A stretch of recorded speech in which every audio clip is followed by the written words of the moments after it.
When we think of the golden era of classic rock, there is this absolute obsession with virtuoso showmanship. The 20-minute flashy drum solo. Oh yeah, this sprawling drum kit that looks like a small city of cymbals. Exactly. It's all about excess polish and projecting this image of superhuman effort. It's the athletic endurance test of traditional rock drumming. Audiences wanted to see musicians sweating over these massive kits, executing those incredibly complex, jazz-inspired fills. Right. There was a huge expectation that a rock band should look like they were working relentlessly hard to entertain you. Yeah, but then you look at late 1965, and the original drummer for a very new band called the Velvet Underground, a guy named Angus MacLeese, he just abruptly quits the group. Right before they're supposed to play. Literally right before. And he doesn't walk away over, creative differences or the usual personality clashes. He is furious because the band accepted a scheduled $75 gig. A $75 gig. Right, at a high school in New Jersey. Yeah. And he literally called showing up at a scheduled time for paid art a sellout. Which is wild, but it forces a completely radical reinvention of their sound from day one.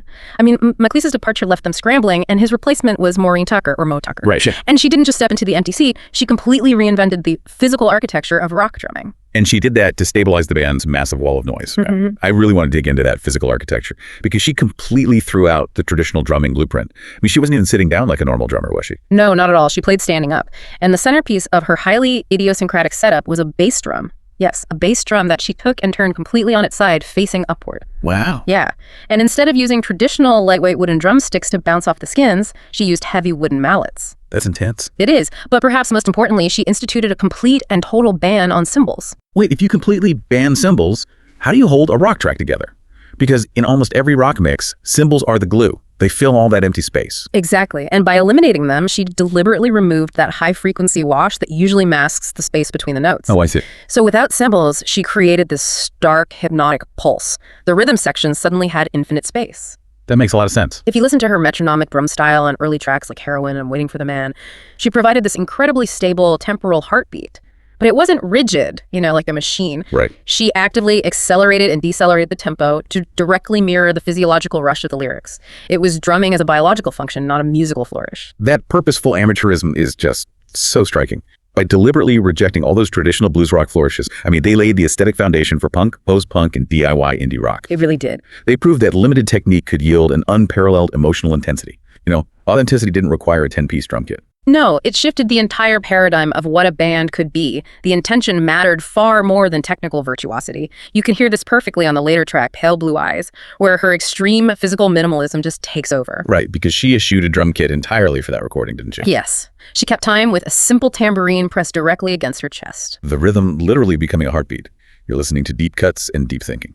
Today, we are taking a deep dive into an extensive stack of sources. Yeah, from exhaustive historical monographs and musicological breakdowns to verified discography ledgers and critical retrospectives. And our mission today, to unpack the paradox of the Velvet Underground. Exactly. How did a band that was completely ignored, censored, and deemed commercial poison in their own time become the foundational blueprint for modern alternative music? It is a phenomenal story of failing upward in the most uncompromising way imaginable. Okay, so Moe Tucker provides this primal biological heartbeat.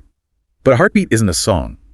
To build their wall of noise on top of that pulse, they needed a completely different type of musical collision. Right, a totally bizarre pairing. We have to look at the unlikely intersection of a commercial pop hack and an avant-garde classical prodigy. It's the best part of the story. So let's start with Lou Reed. In the mid-1960s, he is fresh out of Syracuse University, where he studied under the poet Delmore Schwartz, learning this gritty, street-level literary realism. Right.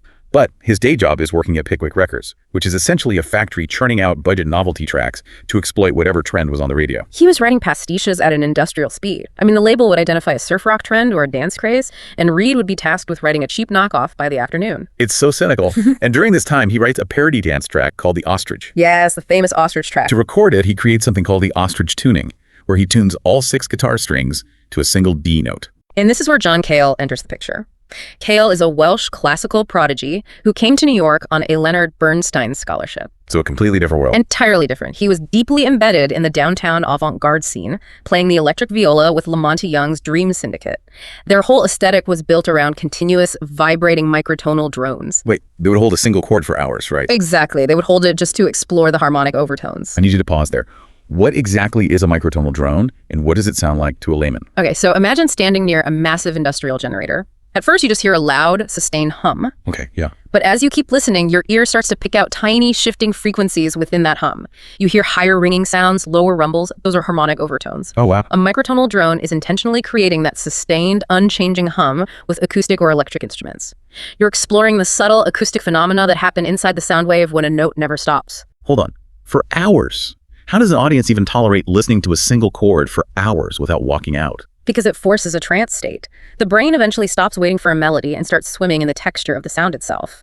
And this is the vital connection. When Cale hears Reed's cheap Ostrich tuning, he has this massive realization. What does he realize? He recognizes that primitive three-chord rock and roll and high-art avant-garde drone are structurally identical. Structurally identical. How? I mean, one is a fast pop song and the other is an hours-long generator hum. Because three-chord rock and roll fundamentally relies on simple, repetitive structures. It completely rejects complex jazz chord changes. Oh, I see. When you strum a three-chord rock song aggressively and repetitively, the underlying function is to hypnotize the listener, forcing them to focus on rhythm, texture, and attitude rather than a sophisticated melody. That makes total sense. The harmonic clashes and the sustain of Reed's cheap Ostrich guitar perfectly complemented the bowed drone of Cale's amplified viola. It is an absurd pairing. It's like a fast food line cook teaming up with a Michelin star molecular gastronomist to create an entirely new cuisine. That is a great way to put it. And to complete the core, they brought in Sterling Morrison, a fellow Syracuse alumnus. Morrison's rhythm and blues bass foundation and precise chord voicings were absolutely crucial. Right. He had to anchor the drone so it didn't just disintegrate into unlistenable noise. Exactly. And their name origin fits this gritty New York genesis perfectly.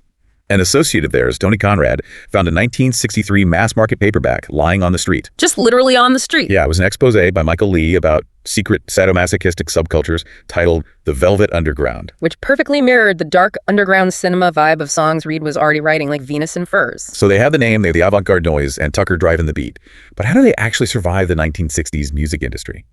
That brings us to their infamous residency at the Café Bazaar in Greenwich Village. They get a paying gig, and the venue management absolutely hates them. Hates them. They are playing songs about urban paranoia and hard drugs to tourists. The management specifically threatens to fire them if they play the song Heroin again. And we know what happens next. Yeah, so what do? They open their very next set with an extended, screeching version of Heroin and are immediately fired. But that defiance, however, put them right in the path of pop artist Andy Warhol, who had been brought to see them just before they were fired. Oh, the timing is crazy. Warhol was mesmerized by their aesthetic and offered to become their manager. But he wasn't mixing their audio or booking their tours in a traditional management sense, was he? Far from it. Warhol acted as an aesthetic shield and a financial patron. By slapping his famous name on the record as the producer, he kept meddling label executives completely at bay. Oh, that's brilliant. Yeah, no one at the record company wanted to question the artistic decisions of an internationally renowned visual artist. Right, you don't argue with Andy Warhol. Exactly. That gave the band total creative autonomy to record taboo lyrics and abrasive noise without industry censorship. Warhol also created the Exploding Plastic Inevitable, or EPI.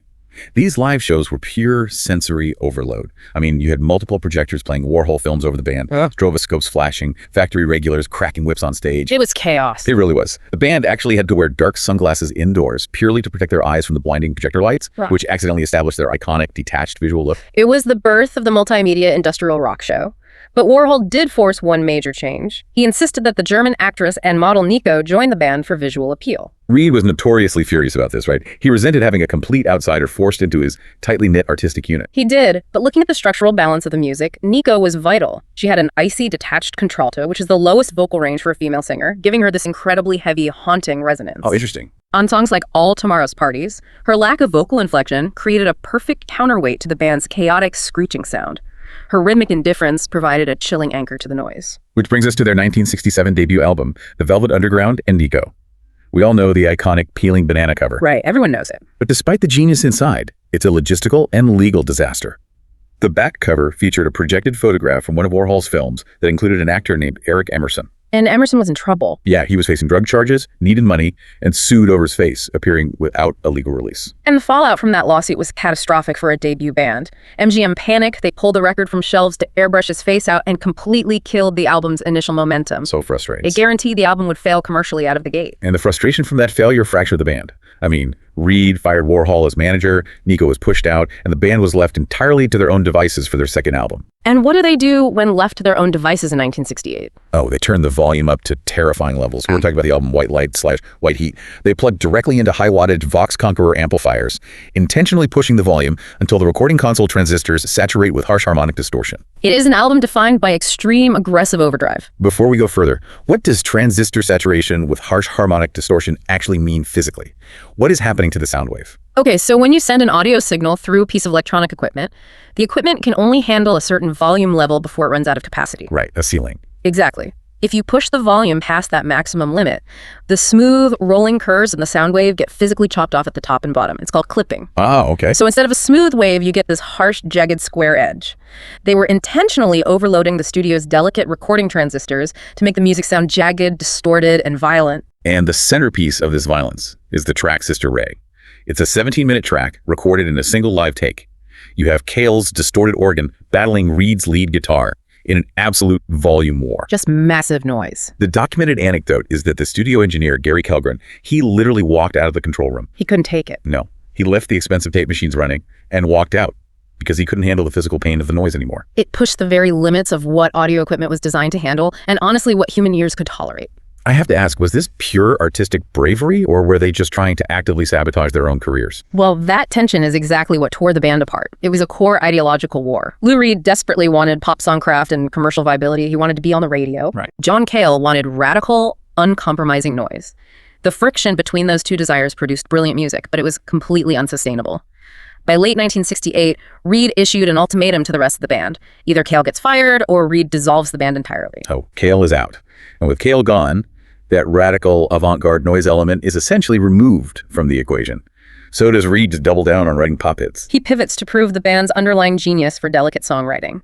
They recruit a musician named Doug Yule, and we entered the 1969 to 1970 era. A huge shift. The self-titled third album is a masterclass in intimate folk rock. Without the screaming viola, the emotional vulnerability comes to the forefront. Look at the opening track, Andy says. Yeah. It is sung beautifully by Doug Yule, and it features Reed's journalistic, non-judgmental realism regarding transgender figures like Candy Barling, exploring body dysphoria with incredible empathy. And the technical side of this third album is fascinating because of the dueling mixes. You had engineer Valentin's standard stereo mix, but Lou Reed secretly did his own mix, which came to be known as the closet mix. Because Sterling Morrison joked it sounded like it was recorded inside a tiny closet, Reed pushed his lead vocals to the absolute front of the audio field and compressed all the instruments into a dry, muted background. It feels like he is whispering directly into your ear. It's almost like he anticipated the modern headphone era. It's the 1969 equivalent of an ASMR recording. It is incredibly intimate. Yeah. But the commercial struggles continue. They get dropped by MGM, and manager Steve Sesnick moves them to Atlantic's Cotillion Records for the 1970 album Loaded. And Atlantic executive Amit Erdogan gives them a very specific mandate. He says, give me an album loaded with hits. And the irony is, they delivered. Tracks like Sweet Jane and Rock and Roll are pristine examples of classic rock songcraft. They proved to the industry that they could write brilliant, accessible mainstream hits if they actually wanted to. But behind the scenes, the foundation was crumbling. The recording process for Loaded was a mess. Maureen Tucker is absent for the entire session due to pregnancy, which removes that vital biological pulse. Yeah, that changes everything. And the manager, Steve Sesnick, is actively manipulating group dynamics, heavily favoring Doug Yule and sidelining Reed. Wow. Finally, an exhausted Lou Reed abruptly quits the band in August 1970, months before Loaded even comes out. That's crazy. He just goes home to Long Island to work as a typist in his dad's accounting firm. It is an incredibly anticlimactic, quiet end to one of the most volatile core creative units in history. I mean, they essentially dissolved in commercial failure. Yet, retrospectively, they become the most influential band in alternative music history. There's that famous Brian Eno quote regarding their debut album where he says, only 30,000 people bought the first record, but every one of them started a band. While that quote perfectly captures their cultural footprint, we should correct the historical record on the numbers. Okay, what were the real numbers? Modern research into MGM royalties shows the debut album actually moved around 58,476 copies by early 1969. It's pretty small. Yeah, and it eventually sold up to 200,000 copies.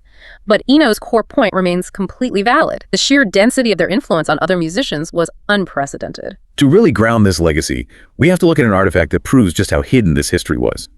In September 2002, a record collector named Warren Hill is browsing a street flea market in the Chelsea neighborhood of Manhattan. Right. He is flipping through crates and buys an unlabeled acetate disc for 75 cents. Which is a miraculous find. An acetate disc isn't meant for commercial sale. It is a raw, incredibly fragile master cut created in the studio just so the producers can test listen to a recording. So they're rare. Very. They degrade quickly and are usually thrown away or lost entirely. So he takes this fragile, unlabeled disc home, puts it on his turntable, and realizes it contains the original, unaltered April 1966 Scepter Studios recordings of the debut album. It's incredible. The raw sessions before the label altered or polished anything.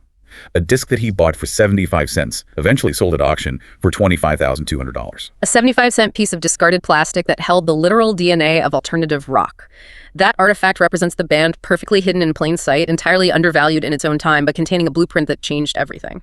We started with a drummer turning her bass drum sideways and ended with a band completely collapsing before their most commercial record was even released. Their entire legacy is built on a steadfast refusal to compromise. Whether it was Moe Tucker aggressively stripping away cymbals to find a new pulse, or Lou Reed tuning all his guitar strings to one note to mimic a generator, or the band singing about street-level taboos with total journalistic detachment. They just wouldn't bend. Exactly. They successfully dissolved the barrier between high art and low culture. They proved that purposeful amateurism could hold the exact same emotional weight as classical minimalism, and that rock music didn't need to be polished or athletic to be profound. They took the shiny, optimistic veneer of the 1960s and reflected back the gritty, harsh, beautiful reality of the underground. And consider the implications of that timeline. If the Velvet Underground was entirely ignored, censored, and dismissed by the mainstream in 1967, what invisible, commercially failing artist is out there right now, completely ignored by the algorithms, secretly writing the blueprint for the next 50 years of music? If you like this episode, please like and subscribe.